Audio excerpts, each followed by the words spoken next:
오늘 말씀은 출애굽기 19장입니다. 출애굽기 19장 시내산 언약의 체결 준비입니다. 시내산 언약 체결 준비입니다. 이스라엘 백성들이 드디어 이제 시내산, 호레산이라고도 하는데 시내산 앞에 진을 치게 됐고, 출애굽의 목적이 1차적인 목적이 애굽에서 나가가지고 이 산에서 하나님께 예배하기 위해서 간다라고 바로에게 여러 번 얘기를 했죠. 그래서 어쨌든 그 과정에 또 여러 가지 일이 있었습니다만, 어쨌든 가고자 했던 그 시내산에 도착을 했어. 그 시내산에서 한 1년 가까이 이렇게 머물렀는데, 거기서 뭘 했냐면은 언약을 체결하는 거예요. 시내산 언약이라 그래요. 이게 출애굽 해가지고 시내산 언약이 체결되기까지는 50일 정도 걸렸다고, 오순절하고 이렇게 맞아떨어지는 이 시간인데, 오순절날, 신약시대 때 오순절날 성령 강림이 임하시고 신약교회가 시작됐잖아요. 시점이라고 볼 수 있는데, 구약교회가 형성돼가지고 출발하는 그 시점이 시내산 언약이라고 보시면 돼요. 그러니까 신약교회하고 구약교회하고 이제 거의 같은 패턴으로 가고 있다고 볼 수 있는데, 이스라엘 백성들에게 너는 하나님의 백성이야, 하나님의 제사장 나라야, 이렇게 얘기를 하는데 그냥 말로만 그렇게 하면 아무 의미가 없다는 거죠.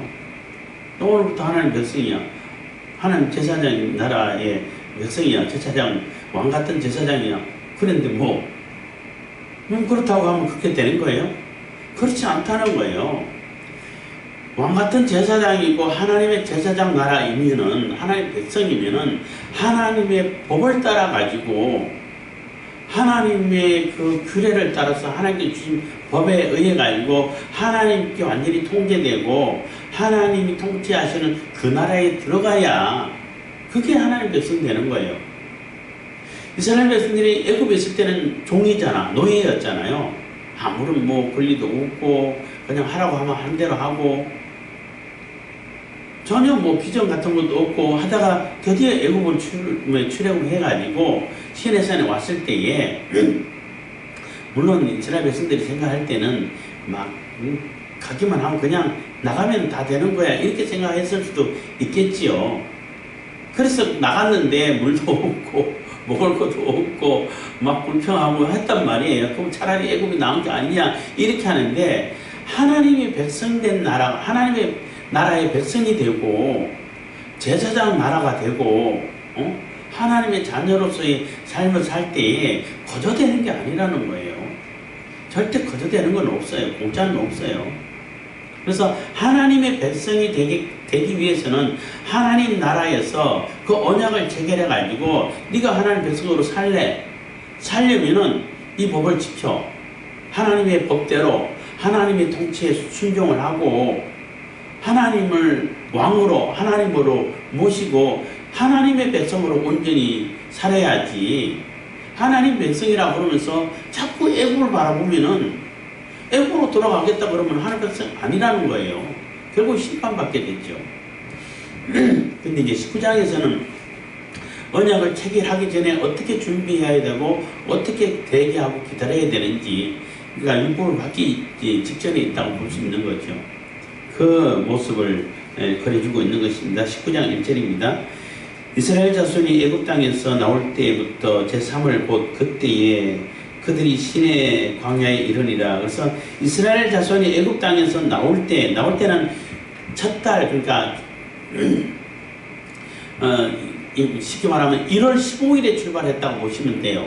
14일 날 6월절 다 이렇게 잡아서 문 임박에 칠하고 어린 양의 피를 칠하고 해가지고 셋째 되는 날, 그러니까 1월 2월 셋째 첫날이라 그러면은 결국은 한 45일 정도 돼요. 45일 정도 되는데, 그때에 그 르비돈 광야에서 시내 광야에 이르렀다는 것입니다. 그때 시내 광야에 이르니라. 그래서 이거 제 3월이라는 얘기는 셋째 달, 그러니까 1월 때는 나왔으니까 3월 1일이라고 3월 1일이라고 보면 돼요. 3월 첫째 날이라고 볼 수 있는 거죠. 그래서 총 시간적으로는 뭐 한 45일, 그래서 준비기간 해가지고 50일 이렇게 맞춰지는데 오순절을 상징하고 있는 겁니다. 그들이 르비딤을 떠나 시내 광야에 이르러 그 광야에 장막을 치되 산 앞에 장막을 치니라. 그래서 시내 산 앞에 장막을 쳤다는 것입니다. 3절 모세가 하나님 앞에 올라가니 여호와께서 산에서 그를 불러 가라사대 너는 이같이 야곱 족속에게 이르고 이스라엘 자손에게 고하라. 그래서 그 앞에 세워놓고 진치게 하고 모세는 그 시내산에 오르락내리락 하고 있는 거예요. 그 시내산이 조금 뭐 흙도 없고 아무것도 없지만은 이게 험악하다 그래. 근데 정확한 시내산은 지금 성지순례가고 뭐 시내 반도라 그러잖아요. 거기 있는 시내산이 아니라고 봐야 돼. 아라비아가 사우디 아라비아 그 땅인데 그 아라비아에 있는 그 산이 진짜 시내산 맞아요. 뭐 이따가 뭐 구름 가운데 불 가운데 임한다 해가지고 그 산에 보면은 이제 비디오도 찍어오고 사진도 찍어온 거 있어가지고 지금 뭐 아예 못 들어가게 한다고 그래요.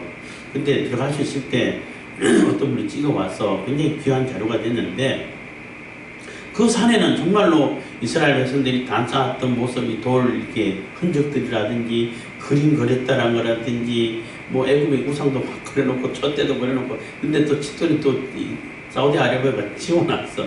이스라엘의 그 역사의 흔적을 지우려고. 어쨌든 근데 그 산 이렇게 꼭대기에 이게 3분의 1 정도 보면은 시커매요. 불에 거슬린 모습이야. 그냥 그 형식 그 땅 자체가 시커먼 게 아니라 불에 거슬려 갖고 시커매졌다라고 말할 수 있는 그런 상태라는 거예요. 너무나 보여지고 거기서 뭐 바위라든지 이런 거 보면은 또 그 산에 보면은 엘리야가 머물렀던 굴도 있고 실질적으로 굴이 있어요. 카메라를 찍은 거 보니까 굴이라고 해줬는데 그럼 거기가 맞는 거죠. 너무나 이게 다 맞아떨어지고 하는데 이제 거기 들어갈 수가 없어. 성지순례 갈 수도 없어요. 근데 성지순례 갔다 온 분들은 지금 있는 뭐 시내산이라고 명명하는 그 산에 갔다 오니까 뭐 좀 맞을까 이런 생각 드는데 어쨌든 모세가 하나님 앞에 올라가니 여호와께서 그 산에 그를 불러. 그래서 모세가 산에 올라가 내려라 하면서 하나님 말씀 받아가지고 이스라엘 백성들에게 얘기하고 또 이스라엘 백성들 얘기를 하나님께 말씀하고 중재자 역할을 하는 거예요. 그래서 하나님 명령을 받고 하나님 말씀 받아서 이스라엘 백성들에게 이렇게 알려서 그 어떻게 준비하고 실행할 것인지를 준비하고 있는 것입니다. 불러가라사대 너는 이같이 야곱 족속에게 이르고 이스라엘 자손에게 고하라 해서 언약이고 하나님 나라를 상징하는 이스라엘 나라를 얘기하기 전에 야곱 족속이라는 것은 야곱에게 최종적인 하나님의 언약이 실제 언약의 대상자였잖아요. 아브라함, 이삭, 야곱인데 야곱이 최종적으로 하나님과 언약하게 되는 것이고 또 이스라엘 나라로 만들어 주신다고 했고 또 야곱 말 그대로 야곱이라 그러면은 조금 부끄러운 이름이에요. 왜냐하면은 뒤꿈치를 잡고 또 잡았다 뭐 이런 뜻부터 시작해가지고 사기꾼이다, 속이는 자다, 거치는 자다 뭐 이런 의미가 다 들어있어요. 그러한 야곱을 완전히 성화시켜서 하나님이 백성의 그 조상이 될 수 있도록 하나님 이스라엘을 시작할 수 있는 자가 되기 때문에 그 하나님의 언약이 시작된 물론 아브라함과 이삭과 야곱에게 시작됐지만은 그 시점에서 이스라엘 자손이 됐다는 거죠. 그래서 그 언약을 실질적으로 실행한다는 거예요. 야곱에게 언약하셨던 그 언약이 이제 그 많은 백성이 돼가지고 이스라엘 민족이 됐잖아요. 그 민족에게 그 언약이 실질적으로 체결되는 사인이 되는 그런 상황이라는 겁니다. 4절입니다. 나의 애굽 사람에게 그러니까 하나님께서 애굽 사람에게 어떻게 행하였음과 내가 어떻게 독수리 날개로 너희를 업어 내게로 인도하였음을 너희가 보았느니라. 그래서 하나님이 여호와 하나님께서 애굽 사람들에게 어떻게 행했는지 이스라엘 백성들이 생생하게 봤다는 거예요.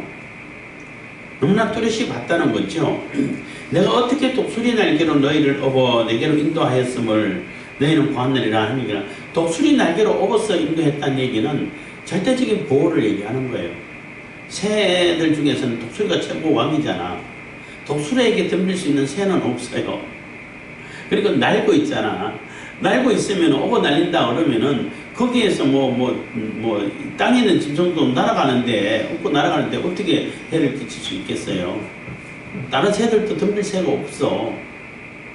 그렇기 때문에 하나님의 절대적인 보호 아래서 너희들을 이끌어냈다는 거예요. 그것을 상징하는 겁니다. 그리고 애굽에 재앙이 내릴 때, 물론 첫째, 셋째까지는 같이 경험했지만, 그래야, 하나님께서 이런 것도 하시네. 되게 힘들겠다. 깨달아야 될 거니까. 그리고 그 다음부터는 아예 구별을 했잖아요. 고센 땅과 애굽 땅을 구별해가지고 고센 땅에는 재앙이 임하지 않아. 하나님께서 보호하시는구나 하는 것을 충분히 느낄 수밖에 없게 되는 거죠.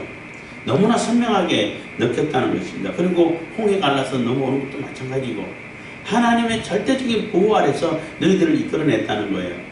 너희들이 잘나고 너희들이 강하고 너희들이 대단해서 너희들 힘으로 그냥 가자 해가지고 간 게 아니고, 하나님이 절대적인 보호 아래서 끄집어냈다는 거예요. 하나님께서. 이스라엘 백성들이 한 게 있냐면은 없죠. 그냥 하나님께서 끄집어내릴 때, 가라고 할 때 그냥 간 것밖에 없는 거죠. 그런 의미가 되는 겁니다. 그걸 너희들이 다 봤다는 거예요. 그러니까 봤으니까 하나님이 어떠한 분인지를 이제는 이렇게 경험해서 봤으니까 깨달아 알 수 있는 정도가 됐다는 거죠. 이제 깨달아 알아야 된다는 거지. 물론 애굽의 그 신관을 가지고 있어가지고 가는 지역마다 다 신이 따로 있고 또 그 주관하는 신이 따로 있다라는 생각을 자꾸 하는데, 이제 그 생각을 버려야 돼. 어디를 가든지 간에, 어떤 곳에 가든지 어떤 지역에 있든지 간에 다 여호와 하나님께서, 언약의 하나님, 그 여호와 하나님께서 다 주관하신다는 것을 이제는 깨달아 알아야 된다는 거죠. 그래서 완전히 생각 자체를 다 바꿔야 되는 거예요. 애굽의 습관이라든지 애굽의 사고방식, 애굽의 사상, 애굽의 그 습관들, 그런 거 갖고 있으면 안 돼. 하나님 나라에 들어갈 수가 없어요. 그걸 다 떨쳐내야 된다는 겁니다. 5절입니다. 세계가 다 내게 속하였나니 너희가 내 말을 잘 듣고 내 언약을 지키면 너희는 열국 중에서 내 소유가 되겠고. 그래서 세계가 다 내게 속하였다는 얘기는 하나님께서 지으셨으니까 어떤 것도 하나님의 통제 밖에 하나님이 어떻게 능력이 미치지 못하는 곳이 없다는 거예요. 무소부지하다는 표현을 쓰죠. 하나님이 개입하지 못하고 간섭하지 못하고 심판하지 못하고 하는 하나님의 영향권 밖에 있는 그런 지역은 없다는 거예요. 그런 존재도 없고 그런 지역도 없고, 그렇기 때문에 다 내 거야. 하나님 나라, 세계가 다 하나님께 속했다는 겁니다. 내가 내 말을 잘 듣고 내 언약을 지키면, 그래서 하나님 말씀대로 잘 순종하고 따르고 하나님의 법을 따라서 살게 되면은 너희들은 내 백성이 될 거야 하고 언약을 체결하고 언약의 내용이라고 말할 수 있는 거죠. 언약의 결과라고도 할 수도 있고, 내가 내 말을 잘 듣고 내 언약을 지키면 너희는 열국 중에서 내 소유가 되겠고. 그래서 많은 열국 중에서 그 열국이 다 내 소유이긴 하지만은 특별히 너희들을 뽑아가지고 내 백성 삼고 제사장 나라 삼아주겠다. 그러니까 특별 대우해 주겠다는 거지요. 응? 그러니까 너희들에게는 내가 시민권을 주겠어 하는 얘기가 되는 거예요. 시민권이 우리가 가지고 있는 주민등록증인데 아무것도 아닌 게 아니에요. 우리는 그냥 너무 받으니까, 우리 대한민국에서 주민등록 받으니까 너무나 당연하고, 있으나 없으나, 요즘은 그래도 쓸 때가, 게시해야 할 때가 많아가지고 써있는데, 그거 그렇게 많지 않을 때도, 이거 굳이, 있으나 없으나, 똑같은 거 아니야? 이렇게 했는데, 탈북한 사람들이라든지, 또 외국인들이라든지 하면은 그렇게 부러워한다는 거죠. 너무나 부럽고, 특히 요즘은 이제 여행 다니면은 여권이 있어가지고 대한민국 여권이면 뭐 사람들이 그렇게 부러워할 수 없어요.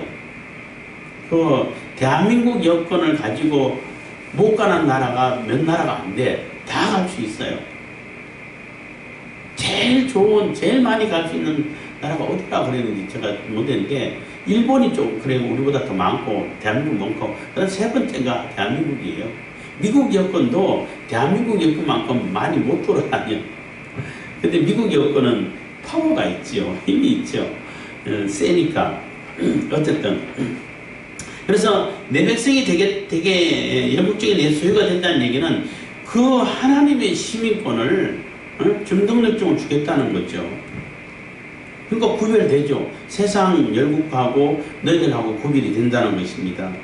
6절입니다. 너희가 내게 대하여 제사장 나라가 되며 거룩한 백성이 되리라. 너는 이 말을 이스라엘 자손에게 구할지니라. 그래서 너희가 내게 대하여 제사장 나라가 되며 거룩한 백성이 되리라. 그래서 사도 바울이 베드로서에서 너희들은 왕같은 제사장이다. 왕이라는 얘기는 안 했어요. 왕같은 제사장이라고 그랬지. 왕과 같은 제사장 그 지위에 있는 그러한 자들이라는 거죠. 그 얘기가 무슨 얘기냐면은 제사장 계급, 그러니까 계급 사회가 있는 뭐 지금도 인도는 계급 사회가 아직도 있는데 그 뭐 제일 하천민이 노예 계급이잖아요. 뭐 불가촉 천민 이렇게 표현을 쓰기도 하는데 계층인데 제사장 계급은 제일 높은 계급이에요. 왕하고 똑같은 계급이고 심지어는 어떤 때는 왕보다 높은 계급이 될 수도 있어요. 물론 같은 부류라고 말할 수 있는데 어떤 때는 왕도 제사장을 함부로 못해. 제사장이 왕을 책망할 수도 있고 이렇게 지시할 수도 있을 때가 있어요. 그러니까 제일 밑바닥에서 제일 꼭대기에 올라가는 거예요. 그러니까 얼마나 많은 한 단계 한 단계 계급 성장 단계를 거쳐하는 것이 아니라 하나님께서 이스라엘 백성들을 끄집어내 가지고 바로 제일 꼭대기 위에 올려놨다는 거죠. 그래서 제일 꼭대기 계층에 올라가게 되면은 그 노예하던 불가초 천민이 하던 그러한 습성과 그러한 사고방식 가지고 제사장 나라 되겠습니까? 안 되죠. 그렇게 살면 제사장 나라를 달 수 없어요. 그러니까 다 바꾸란 얘기예요. 뭐 다 바꾸는 노래도 뭐 유행된 적이 있었는데 다 바꿔야 되는 거예요. 그래서 내가 내게 대하여 제사장 나라가 되면 이거는 너무나 큰 특권이에요. 말로 다 할 수 없는 특권이에요. 사람들이 다 부러워할 수밖에 없는 와 우리가 제사장이 돼 제사장 나라가 돼 이런 나라가 된다는 것입니다. 그래서 하나님 말씀 잘 듣고 하나님 말씀 따라 살면은 그런 백성이 된다는 겁니다. 어마어마한 거죠. 거룩한 백성이 되리라. 그래서 세상하고 구별된 그러한 백성이 되겠다는 것입니다. 너는 이 말을 이스라엘 자손에게 구할지니라. 그래서 모세가 이 말을 듣고 이스라엘 백성들에게 다 설명하는 거예요. 너희들 하나님 백성 될래 안 될래? 하나님 백성 되면은 제사장 나라가 돼. 하나님이 하늘나라의 시민권을 가져. 하나님 백성의 하나님 나라의 시민권을 가져. 세상 나라하고 구별돼 가지고 누구나 다 부러워하는 그런 특권을 가질 수 있어. 거룩한 나라, 거룩한 백성이 돼. 너희들 하나님 백성 될래 안 될래? 다 된다 그러죠. 다 좋아하지. 그렇잖아요. 그런 어마어마한 것인데. 7절입니다. 모세가 와서 백성의 장로들을 불러 여호와께서 자기에게 명하신 그 모든 말씀을 그 앞에 진술하니 일단 그런 백성들의 대표들을 다 불러가지고 다 설명했다는 것입니다. 8절 백성이 일제히 응답하여 그러되 여호와의 명하신 대로 우리가 다 행하리이다. 모세가 백성의 말로 여호와께 해보하며 그래서 다 한다고 그러지. 그 좋은 거를 누가 안 한다고 그러겠어요? 지금 우리가 사는 이 세상에서도 그래도 나라별 각 나라가 독립 나라라고 하는데 그래도 미국이 제일 강하고 세잖아요. 뭐 경제권도 다 그렇고 군사적으로 그렇고 미국이 초강대국 유일한 초강대국인데 미국 시민권 준다 그러면 다 좋아하잖아요. 심지어는 그래서 원정 출산해가지고 막 애를 낳을 때쯤 되면 급하게 미국으로 가. 거기서 애를 낳으면은 미국 시민권을 준다고 하니까 가다가 비행기 안에서 낳는 사람도 있었다고 그러더라고요. 근데 그 비행기가 한국 비행기면은 소용없어. 근데 미국 비행기면은 미국 시민권이 되는 거예요. 비행기 안은 그 나라 국적이 되는 거죠. 뭐 그만큼 미국 시민권 따려고도 그렇게 좋아하는데 하나님 나라 하나님 시민권이 되는데 제사장 나라가 되고 이제 불가촉 천민은 아니에요. 그거랑 상관없게 되는 거예요. 그렇게 되니까 백성들이 당연히 좋아하죠. 다 하겠다고 약속하죠. 그래서 이 다 하겠다는 그 약속을 듣고 또 모세는 또 하나님께 보고하러 올라가는 거예요. 그래서 어떤 분은 45일에다가 3일 성결케 한 3일 더하기 해서 또 이틀은 모세가 올라갔다 내려갔다 할 때 그게 3일 좀 험악해가지고 하루 종일 걸린다는 거예요. 올라갔다 내려갔다 하면은 두 번 올라갔다 내려갔다 했으니까 50일 된 게 아니냐 뭐 이렇게 설명하시는 분도 계셔요. 뭐 그렇게 설명해도 되죠. 조금 재밌게 들을 수 있는 설명입니다.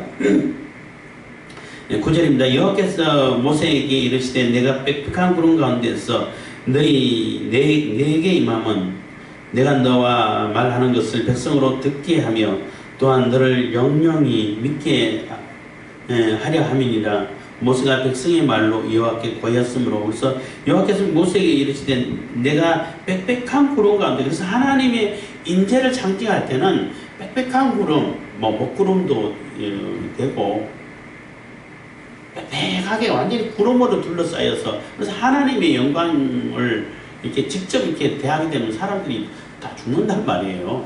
놀라 자빠지게 되는 것이고 그래서 구름을 상징해서 그 구름이 약간 하나님의 영광을 직접 볼 수 없도록 가려주는 역할도 할 수 있는 거죠. 어쨌든 하나님이 임재하심을 상징할 때는 항상 구름을 이렇게 대동을 시키는 겁니다. 빽빽한 구름 가운데서 내게 임함은 내가 너와 말하는 것을 백성으로 듣게 하며 그래서 모세하고 얘기하는 것을 백성들도 다 듣게 해주겠다는 거예요. 그러니까 백성들이 사실 그동안 여호와 하나님이라는 말은 들었는데 여호와 하나님께서 이렇게 다 역사하신다는 것을 다 이렇게 얘기는 들었는데 보이는 건 없잖아요. 하나님 형상도 없어. 형상도 만들지 말라고 이제 시키면 얘기하는데 형상도 아무것도 안 보이잖아. 안 보이니까 맨날 가가지고 여기는 어떻게 되냐 저기는 어떻게 되냐 왜 물이 없냐 밥이 없냐 이렇게 얘기를 하는 것인데 안 보이잖아요. 안 보이니까 진짜 계신지 안 계신지 그렇게 경험하고 나서도 진짜 계셔? 이렇게 된단 말이에요.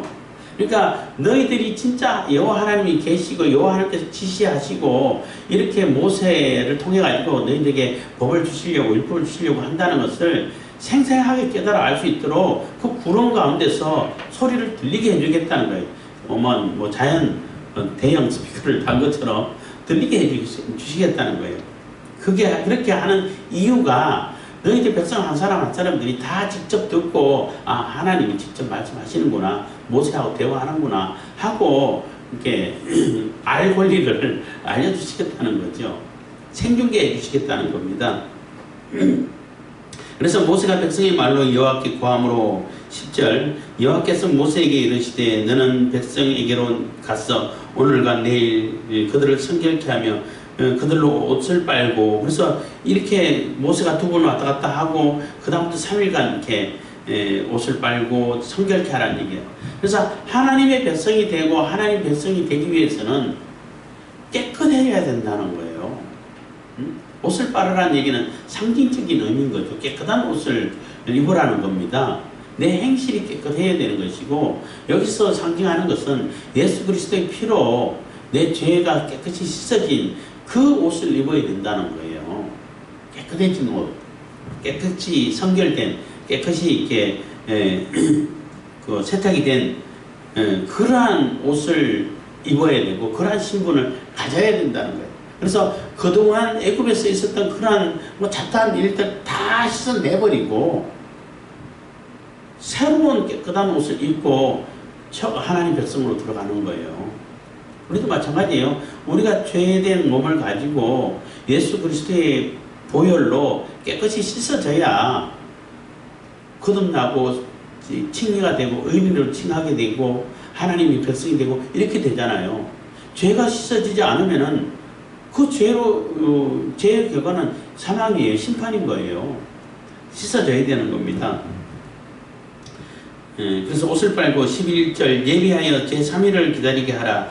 이는 제3일에 나 여호와가 온 백성의 목전에 신의 산에 강림할 것임이니. 그래서 직접으로 이제 하나님 신의 산 꼭대기에 하나님께서 강림하신 것을 약속하시는데, 그 성령 강림하고 이제 오버랩 겹쳐지게 되는 거죠. 신약 성경 그 오순절날 성령 강림하고 겹쳐지는 겁니다. 근데 제3일을 기다리게, 왜 3일을 기다리게 할까? 3일은 3일이라는 숫자가 많이 나와요. 3은 이제 완전수이기도 하고, 성부, 성자, 성령의 수이기도 하고, 3일은 예수님께서 죽으셨다가 다시 살아난 또 3일 만에, 물론 뭐 시간은 아니지만 세 번째 되는 날. 그러니까 3일은 부활의 날로 상징하게 되는 것이고, 예수님의 부활이고, 부활로 인해 가지고 우리가 완전히 새롭게 되잖아요. 우리도 부활되면 완전히 새롭게 돼요. 육신 자체도 부활처럼 바뀌어버려요. 우리가 지금 있는 이 육신하고 달라져. 같이 만져지고 살도 있고 뼈도 있는데 완전히 다른 존재가 돼요. 그래서 뭐 시간과 공간을 초월하게 되기 때문에 어디서 묶여 있다든지 뭐 어거한다든지 할 수가 없어. 그냥 가면 되니까. 뭐 지난번에도 말씀드렸지만은 총을 빵 쏘어 그러면 총알이 그냥 지나가 버려. 이 벽이 있어도 그냥 통과해 가버려. 그런 존재가 되는데, 그 3일이 부활의 주가 되는 것입니다. 그래서 3일을 기다리게 하라. 이는 제3일에 나 여호와가 온 백성의 목전에서 신의 산에 강림할 것인지. 그래서 3일을 기다려서, 부활의 날을 기다려서 예수님께서 오시겠다는 겁니다. 예수님께서 부활하심을 또한 상징한다라고도 볼 수 있는 겁니다. 그래서 또 성령 강림도 같이 겹쳐지는 것이고, 12절 너는 백성을 위하여 사면으로 지경을 정하고 이르기를 너는 산과 산에 오르거나 그 지경을 범하지 말지니 산을 범하는 자는 정령 죽임을 당할 것이라. 그래서 근데 모세에게 산 지경을 이렇게 경계를 딱 삼아갖고 요 이상은 오지 마 하는 얘기를 한 거예요. 요 안에, 요 경계 안에 들어오면 다 죽일 거야, 다 죽을 거야, 이렇게 얘기하는 거예요. 왜 경계를 삼았냐 하면은 하나님의 영역과 우리 인간의 영역이 따로 있다는 거예요. 쉽게 말하면은 아담과 하와에게 선악과를 준 거하고 똑같아요. 선악과를 왜 주셨어? 따먹으면 따먹을 줄도 알면서도 하나님의 영역이 있다는 거예요. 너희들은 한계가 있다는 겁니다. 너희들이 지켜야 할 그 선을 지켜야 된다는 거죠. 내가 내 마음대로 언제나 자유해갖고 하나님 영역도 막 침범하고 그럼 죽어요. 심판받아. 뭐 언젠가 말씀드렸습니다만은 하나님이 호위천사를 이렇게 대동하고 다니셔요. 주로 이제 보통 호위병 뭐 이렇게 경호원을 세우는 것은 다른 사람이 나를 해칠까 봐서 지켜주는 거잖아. 근데 하나님을 뭐 이렇게 해롭게 할 수 있는 존재가 있어요? 없잖아요. 그럼에도 불구하고 호위천사를 대동하고 다니신다고. 그 얘기는 왜 그러냐면 다른 존재들이 하나님의 영역을 잘못 침범해서 죽을까봐, 멸망당할까봐, 완전히 심판당할까봐, 그래서 너희들 오면 안 돼. 막아주는 역할을 하기 위해서 호위천사를 이렇게 대동하고 다녀요. 그것처럼 신의 산은 이게 지금 이제 약속 언약을 체결하기 위해서 하나님이 임재하시고 강림하시고 하기 때문에 여기는 하나님의 영역이야. 아무리 하나님의 백성이 되고 이제는 제사장 나라 되고 함께 하지만은 그래도 뚜렷하게 하나님의 영역은 있어요. 우리 인간의 영역과 하나님의 영역이 분명히 경계선이 있습니다. 구별이 있습니다. 우리가 아무리 하나님 백성이 되었고 양자로 하나님 아들이 되고 한다라 하더라도 내가 하나님 되면 안 되잖아요. 하나님이라고 교만하면 안 되죠. 분명한 그 경계선이 있는 거예요. 그것처럼 경계선을 정해줬다라고 이해를 하시면 되는 것입니다.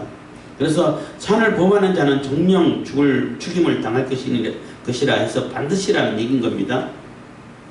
13절 손을 그에게 댐 없이 그런 자는 돌에 맞아 죽임을 당하거나 살에 쇠여 죽임을 당하리니 짐승이나 사람을 물어나고 살지 못하리라. 나팔을 길게 불거든 산 앞에 이를 것이니. 그래서 절대 아무도 짐승이라 할지라도 다 죽인다는 거예요. 그리고 그 사람들을 처형할 때는 이렇게 만지면 똑같이 이렇게 부정하게 되니까 멀리서 돌을 던진다든지 아니면 화살을 쏘서 이게 처형하게 된다는 것입니다. 왜냐하면 들어가 있는데 처형을 시켜야 되는데 물론 하나님께서 능력으로 할 수도 있지만은 백성들이 결국은 그들을 이렇게 같이 따라 들어가면 안 되잖아요. 잡아간다고. 그래서 돌을 던진다든지 아니면 화살을 쏘서 그 처결을 한다는 것입니다. 심판을 한다는 것입니다. 그래서 나팔을 길게 불거든 산 앞에 가까이 오라는 겁니다. 그러니까 3일간 성결케 하고 나팔을 길게 불어서 이제 다 모여라 하면은 산 앞에서 대기를 하고 있는 거예요. 그러니까 그 나팔을 길게 불기 전까지는 성결케 하고 옷을 빨고 이렇게 준비를 해야 되잖아요. 그런 상황이라고 보시면 되는 것입니다. 14절 모세가 산에서 내려 백성에게 이르러 백성으로 성결케 하니 그들이 자기 옷을 빨더라. 그래서 반드시 옷을 빨아야 된다는 것입니다. 그 상징이 있죠. 요즘 우리는 예수 그리스도의 보혈의 피로 우리의 옷을 빨아야 되는 겁니다. 15절 모세가 백성에게 이르되 예비하여 제3일을 기다리고 여인을 가까이 하지 말라 하니라. 그래서 모세가 백성에게 이르되 예비하여 제3일을 기다리고 3일을 기다리고 준비하라는 거예요. 성결을 하라는 것입니다. 그리고 그 3일 기간 동안에는 여인을 가까이 하지 말라는 거죠. 이게 부부 사이에도 부부 관계를 하지 말라는 거예요. 그 얘기는 하나님의 백성이 되고 하나님의 언약의 말씀을 받는 그 시점, 영원히 하지 말라는 얘기는 아니에요. 그 시점에는 인간적인 어떤 쾌락이라든지 인간적인 어떤 일을 다 내려놓고 하나님 말씀에 집중하라는 거예요. 개인적인 사정 때문에 나 그 잔치집에 못 갑니다. 이런 비유를 했잖아요. 예수님께서 왕이 다 초청을 해가지고 혼인잔치에 오라고 했는데 그럼 그 혼인잔치에 집중을 해야지 내가 하던 개인적인 일은 잠깐 내려놓고 해야 되는데 나 결혼했으니까 못 갑니다. 나 이 소 몇 개를 샀는데 시험해야 되니까 못 갑니다. 이게 말이 되냐는 거예요. 네 개인적인 일로 하나님의 일을 그르칠 수 없다는 거죠. 물론 우리가 삶 자체가 하나님의 영광을 위한 삶을 살아야 되고 그러니까 하나님의 안식에 들어간 자, 예수 그리스도를 통해 안식에 들어간 자는 하나님 나라를 천국의 삶을 사는데 뭐 그 삶 자체가 하나님 영광인데 어쨌든 지금은 하나님 백성이 되느냐 안 되느냐 이 시점에 와 있잖아요. 하나님의 백성이 되느냐 안 되느냐 이 시점에 와가지고 하나님 말씀을 받기 위해서 준비하고 있는 이 기간을 3일간 정해서 성결케 하라 했는데 그때 그냥 내가 하고 싶은 거 하고 내가 뭐 즐길 거 즐기고 쾌락하고 이러면서 준비할 수 있냐는 거죠. 그거 하지 말라는 거예요. 다 내려놓고 다 정지하고 하나님 말씀 받기 위해서 최선의 준비를 하라는 거예요. 하라는 대로 옷을 깨끗이 빨고 기다리라는 것입니다. 16절 제3일 아침에 우레와 번개와 빽빽한 구름이 산 위에 있고 나팔 소리가 심히 크니 진중의 모든 백성이 다 떨더라. 그래서 제3일 되니까 아침에 막 여기 우레라고 표현했는데 막 뇌성이 할 때 정확히 우레라고 그거 말고는 표현할 방법이 없었을 거예요. 아마 굉장히 엄중하고 갑자기 그 단어가 생각 안 나네요.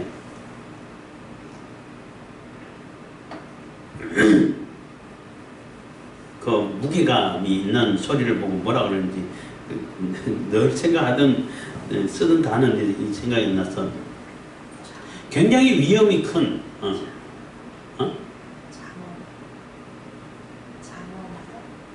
장엄 굉장히 장엄하고 또 뭐 금방 내가 했던 발음도 그 단어 좀 장엄하기 전에 금방 위험 장엄 좀 자꾸 단어가 금방 뭐 잊어버리게 되는데 위험이 있고 장엄하고 어마어마한 감당이 될 수 없는 사람으로서는 도저히 이것을 거부하고 그것을 무시할 만한 그러한 소리가 아니라는 얘기예요. 절대 소리라는 거죠. 절대적으로 들을 수밖에 없는 그러한 뭐 육중하고 장엄하고 위험이 있고 어마어마한 소리가 들린다는 거죠. 그게 다른 표현이 별로 없으니까 우레라고 표현하는 거예요. 번개도 거기서 번쩍번쩍 하니까 불이 임하고 구름 사이에서 번쩍번쩍 하니까 번개라고 표현하는 거예요. 예, 빽빽한 구름이 산 위에 있고 나팔 소리가 심히 크니, 그래서 나팔 소리도 들리고 하니까 진중에 모든 백성이 얼마나 두렵겠어요. 막 벌벌벌 떤다는 거예요. 그전에는 별 생각 안 하고 하나님 있는 거예요, 없는 거야. 보이지도 않는데 물이 없어서 불편해 이렇게 지내왔는데 실질적으로 소리가 들리고 번개가 치고, 물론 하나님의 형상은 안 보이지만은 보이고, 이렇게 하나님의 임재하심이 느껴졌을 때 그것을 거부하거나 그것을 하찮게 생각하거나 무시하거나 이럴 존재는 없어요. 그게 앞에 절대적으로 떨릴 수밖에 없고 두려움을 가질 수밖에 없는 겁니다. 예수님께서 재림하실 때도 이러한 하나님의 어마어마한 그 위엄을 가지고 영광을 가지고 오시기 때문에 모를 수 있는 존재가 하나도 없어요. 구원 백성들은 너무나 기쁘고 감격으로 아예 그냥 기껏해 가서 마중으로 나가는 것이고, 그렇지 않는 자들은 너무나 두려움 속에서 떨 수밖에 없는 그런 상태가 되는 겁니다. 그것처럼 하나님의 임재하심을 직접 경험하고 어마어마하게 두려움에 떨었다는 것은 두려움을 가졌다는 것입니다. 17절, 모세가 하나님을 맞으려고 백성을 거느리고 진에서 나오매 그들이 산 기슭에 섰더니, 그래서 모세가 하나님 맞으려고 백성들을 다 거느리고 산 기슭 그 경계선까지 다 왔다는 것입니다. 18절, 시내 산에 연기가 자욱하니 여호와께서 불 가운데에서 거기 강림하심이라. 그 연기가 옹기전 연기같이 튀어오르고 온 산이 크게 진동하며, 그래서 산조차도 이제는 막 진동하고 지진이 나고 이런 산조차도 떠는, 산도 감당이 안 돼서 떠는 그런 상황을 얘기하고 있는 거예요. 그래서 불 가운데 임했기 때문에 그 구름이 빽빽 쌓이고 구름이 걷혀 있고 거기서 불이 번쩍번쩍 하고 있을 때 그 산 꼭대기에는 불이 거슬렀다는 거죠. 그 거슬린 무슨 시커먼 모습이 아라비아 강야에 있는 그 산, 진짜 신의 산이라고 말할 수 있는 산에 진짜 시커매요. 사진을 동영상 보고 사진을 보면 여기가 진짜 신의 산 맞네. 충분히 그렇게 얘기를 할 수 있는 겁니다.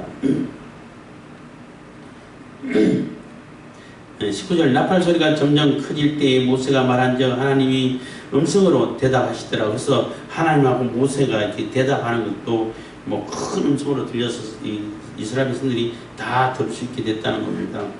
20절, 여호와께서 시인의 산 곧 그 산꼭대기에 강림하시고 그리로 모세를 부르시니 모세가 올라가매, 그래서 또 모세가 또 올라가는 거예요. 너 모세 너 올라와라. 그래서 그 경계선을 넘어서 갈 수 있는 자는 하나님께서 허락한 자만 올 수 있는 거예요. 내 마음대로 아무렇게나 갈 수 있는 게 아니라, 아무나 갈 수 있는 게 아니라 너 올라와 그러면 그 사람은 갈 수 있는 거예요. 왜냐하면 하나님이 허락이 떨어졌으니까. 허락이 떨어지지 않음에도 불구하고 모세라 할지라도 들어가면 죽어요. 그래서 하나님의 절대 주권을 얘기하는 것입니다. 21절, 여호와께서 모세에게 이르시되 내려가서 백성을 신칙하라.